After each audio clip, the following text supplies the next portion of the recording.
Herkese merhabalar canlar. Bugün yine kanalda yepyeni ve güzel bir video ile karşınızdayım. Bugünkü videomuzun konusu yine sizden gelen sorular üzerine derleyip topladığım bir konu oldu. Cevap vereceğimiz sorumuz da şu: ben bu küçük stüdyo ortamında videolarımı çekerken ortamı size daha güzel sunabilmek için hangi ışıkları kullanıyorum? Hangilerinden memnun kaldım? Hangilerini değiştirmek zorunda kaldım? Hadi hep birlikte videoya geçip birlikte izleyelim.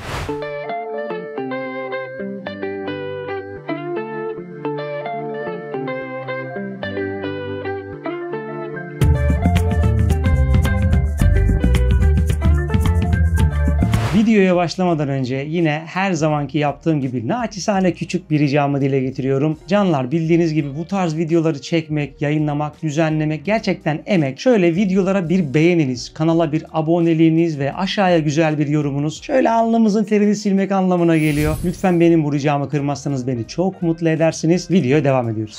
Başlangıçta da söylediğim gibi bugünkü konumuz kullandığım ışıklar. Şimdi samimi olmak gerekirse ben kanala kamera incelemeleri, mikrofon incelemeleri attığımda gerçekten çok fazla talep görüyor. Fakat aslında şunu bilmekte fayda var. YouTube'a video çekmek, güzel içerikler hazırlamak bence sadece kameraya yatırım yaparak başa çıkabileceğiniz bir yöntem değil. Bence YouTube için güzel içerikler hazırlamak, çektiğiniz içeriklerin bir albenisi olmasını sağlamak, dışarıdan bakıldığında videolarınızın "vay be lan bu adam var ya emek harcıyor, bak güzel bir ortam yaratmış kendine" dedirtebilmek tamamen kullandığınız ışıklarla alakalı. Buna inanmıyorsanız şimdi sizi birkaç yıl öncesine götüreyim. Daha YouTube'a böyle yeni ısınıyorken ring light'larla, basit ışıklarla, hatta yeri geldiğinde odanın ampulüyle çektiğim videolarımdan bir kesit sunayım. Şimdiki ortamla o zamanki ortamın farkını siz daha net göreceksiniz. Bu arada o zaman kullandığım kamera da DJI Osmo Pocket 2 idi. Yani kamera gerçekten çok güzel bir kameraydı. Her şeyin kamera demek olmadığının en güzel ispatı bence o video olacak.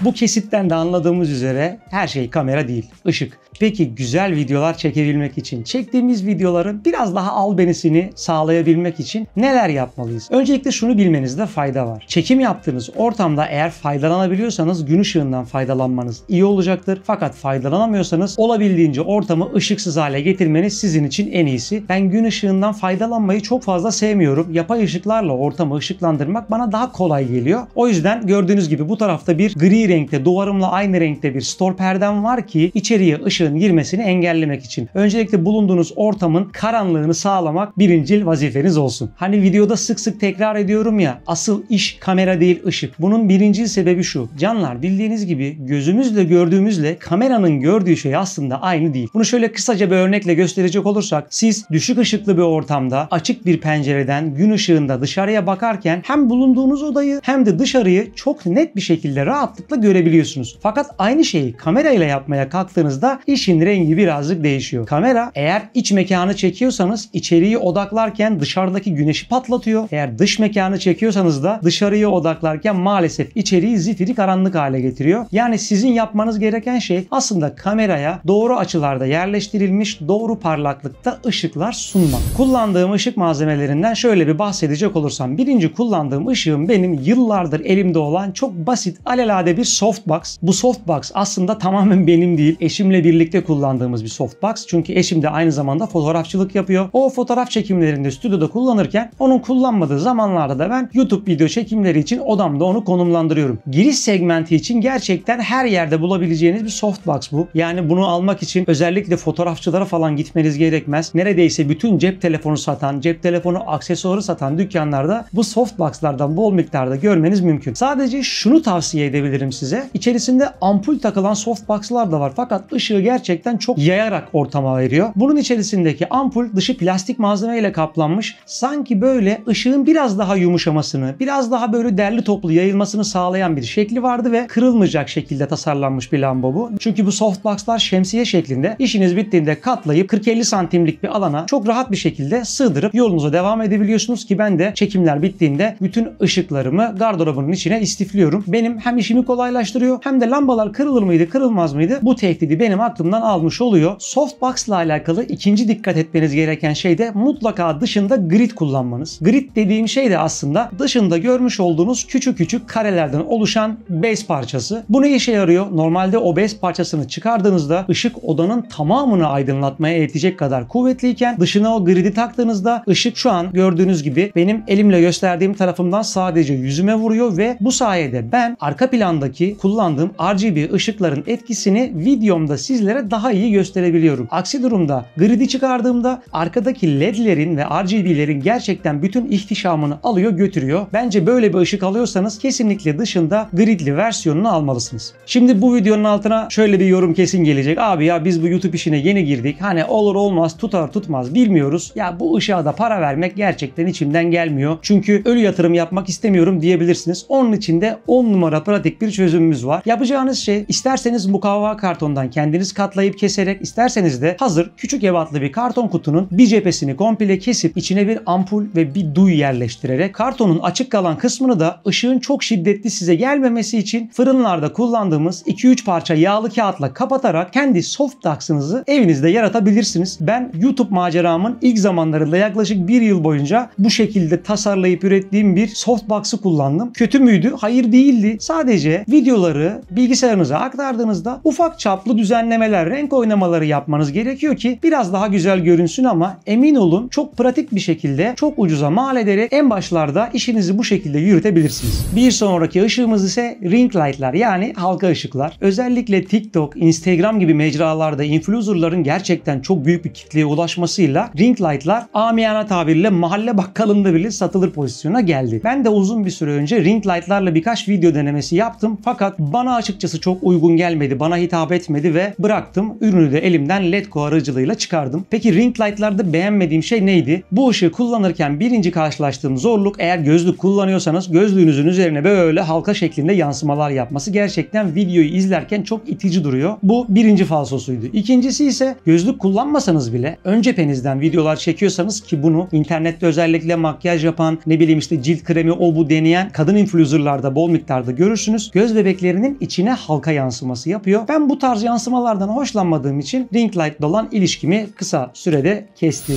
Softbox, ring light gibi kablolu ışıklar kullandıktan sonra aslında kablo karmaşasının biraz zararlarını gördüm ve özellikle hani mümkün mertebe bazen videoları burada çekiyorum, bazen videoları başka bir odada çekiyorum ve kablolu ışık taşımak gerçekten işkence. Bu aşamadan sonra elimden geldiğince kablosuz ışıklar kullanmaya gayret ettim ve bu uğurda ilk tecrübemi de Ulanzi marka tüp ışıkla yaptım.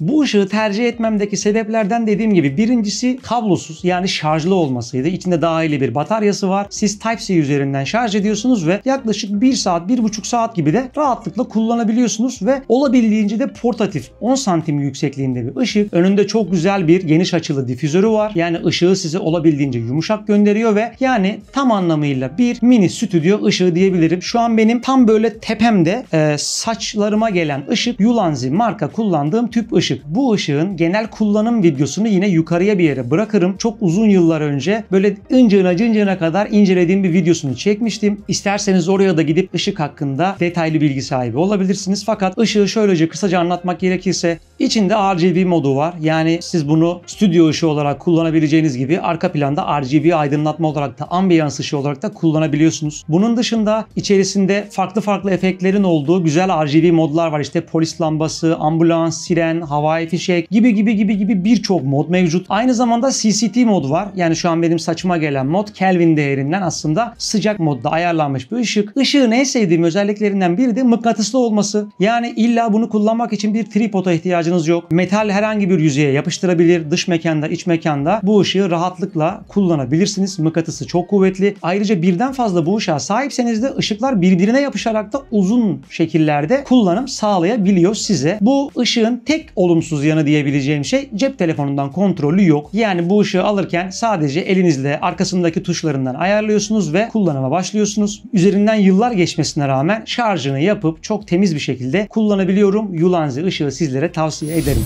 Az önce bahsettiğim Ulanzi tüp ışıktan sonra onun özellikle eksi yönlerini iyi analiz ettiğimi düşündüğüm için bir sonraki tercihim VA-Lite S05 marka kablosuz RGB ışık oldu. Bu ışığı da yine sipariş verirken birincil önceliğim kablosuz olmasıydı. Yine Type-C üzerinden şarj oluyor. Arka tarafında parlaklık ayarlayabileceğiniz, modlar arasında geçişler yapabileceğiniz tuşlar mevcut. Yine dijital bir ekranı var. Işığın güzel yanı, içerisinden shock mount çıkıyor. Yani fotoğraf makinenizin üzerine herhangi bir yere bağlayabilmeniz için de aparatları mevcut oluyor. Ulanzi ışıkta bahsetmiştim. Keşke 2 tane alsaydım diye. Bu sefer VA-Lite'da o akıllılığı yaptım ve fiyatı çok uygundu ve 2 tane satın aldım. Bu ışığı alırken dikkat ettiğim en önemli noktalardan birisi yine cep telefonundan kullanım olanağını bana sunmasıydı. Ulanzi ışık da çok güzel aslında canlar. Fakat ışığı koyduğunuz yere dikkat ederek ayarlamalar yapmanız gerekiyor. Yani şu an ben o ışığı tepeme koydum. Şimdi ışığın şiddetinden memnun kalmasaydım kalkacaktım, biraz daha arttıracaktım, oturacaktım, bakacaktım, memnun değilim, çok geldi, azaltacaktım. Biraz yoruyor sizi. Ama VA-Lite gibi cep telefonundan kontrollü ışıklara sahipseniz bu iş gerçekten enfes. Hele ki 2 tane ise mükemmel. Yine VA-Lite'in çok detaylı kullanım videosunu yukarılara bir yerlere bırakırım ve ayrıca kanalda VA-Lite'la Ulanzi tüp ışığın karşılaştırmalı videosunu da çekmiştim. Yine onu da sağa sola yukarı bir yere bırakırım. İkisi arasında kaldıysanız gerçekten size çok güzel fikir verebilecek bir videoydu. İzlemenizi tavsiye ederim.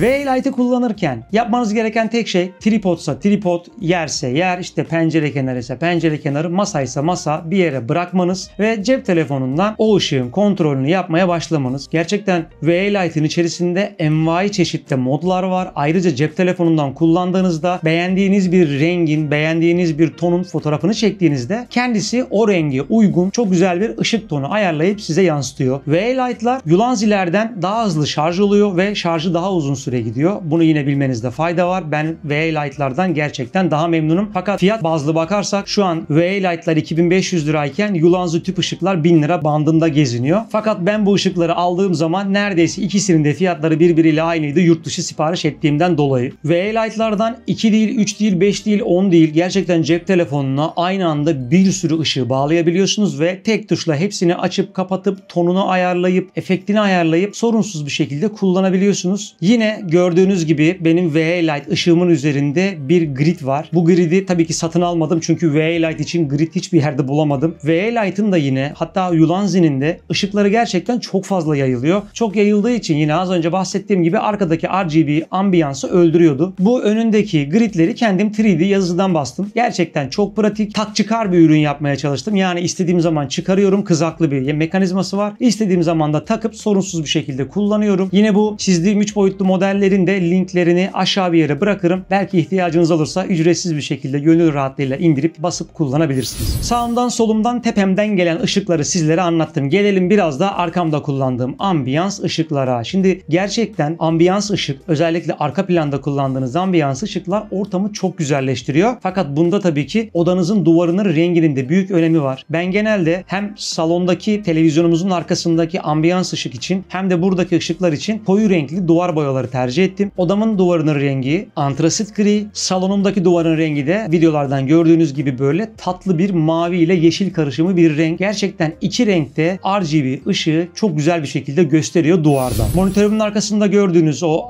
RGB ışık standart bildiğimiz RGB ışıklardan 3 parça monitör arkası ve televizyon arkası ışık olarak geçiyor. Yanlış hatırlamıyorsam A101'den almıştım uzun zaman önce. Hepimizin bildiği şu RGB ışıklarda kullanılan Çin menşeili bir kumandası var. Kumandadan açıp kullanıyorum. Sadece bilgisayardan video düzenleme yaparken de onun arkasındaki ışığı açıp ortamı olabildiğince karanlık yapmaya gayret ediyorum ki gerçekten gözümü çok rahatlatıyor. Arkadaki o ambiyans ışık, çok memnunum. Eğer A101'de, BİM'de veya diğer marketlerde görürseniz kesinlikle almanızı tavsiye ederim. Şu meraklı kuş logosuna vuran gördüğünüz gibi orada mor bir ışık var. O da bildiğiniz yine RGB ampul. Her elektronikçide, her nalburda artık bulabileceğiniz yine aynı kumandayla, o Çin menşeili kumandayla çalışan bir ampul. Onu da yine hem bazen gece lambası olarak kullanıyoruz, bazen böyle ambiyans ışık olarak kullanıyorum. Yani güzel, ortama hoş bir ışık veriyor. Gördüğünüz gibi de yine flicker etkisi yok. Bunu da gönül rahatıyla tercih edebilirsiniz. Şu tepede rafta görmüş olduğunuz kırmızı renkli ışık VA-Lite S05'in sahip olduğum ikinci ışığı. Onu genelde ambiyans ışığı olarak kullanıyorum. Yani bu tarafımda birinci VA-Lite'ım var. Bu tarafta softbox var. Tepemde Ulanzi var. Arkamda da ikinci VA-Lite ışığı ambiyans olarak kullanıyorum. Ambiyans modundan da çok memnunum. Gördüğünüz gibi çok kuvvetli bir ışık. Yani bunu açık alanda kullanırsanız, hele ki ortam karanlıkken bir hayli ışık yayıyor. Çekimlerinizde gönül rahatlığıyla kullanabilirsiniz. Ambiyans olarak da çok keyifli. Odanızda böyle koltuklarınızın arkasına, özellikle saksı çiçeğiniz varsa çiçeğin böyle içine ışık olarak koyup çok güzel ambiyans olarak kullanabilirsiniz. kullanabilirsiniz. Benden size tavsiye. Bunun dışında şu alttaki rafta ve T-Rex 3 boyutlu baskısının önündeki o yeşil renkli ışık. Bunlar da aslında uzun bir süre önce yine satın aldığım, yine böyle A101 gibi bir marketten almıştım sanırım. Bu hexagon ışık diyorlar ya, altıgen ışıklar. Onlardan yaklaşık 6 tane var ve ufak ufak böyle belli yerlere koyup ambiyans ışık olarak kullanıyorum. Yine böyle bitkilerinizin içinde, özellikle mutfakta veya böyle kitaplıklarda raf altı aydınlatma olarak kullanabilirsiniz ki duvara ve raf altına takabileceğiniz içinden plastik parçaları da çıkıyor. Ya da isterseniz yan yana birleştirip altılı, sekizli, onlu şekilde bu tarz ışıkları duvarda ambiyans ışık olarak kullanabilirsiniz. Yine aynı şekilde bu Çin menşeli kumandayla çalışıyor. Birden fazla modu var.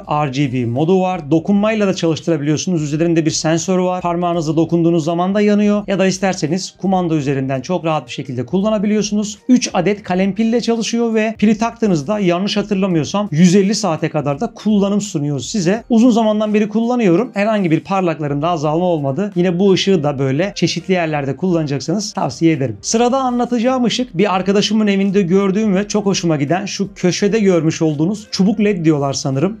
O ışıklardan yeri geldiğinde masanın arka tarafına yatay olarak konumlandırıp masa aydınlatması olarak kullanabiliyorsunuz. İsterseniz de altında yuvarlak bir ayağı var. Çok ince ve ağır metal bir ayak.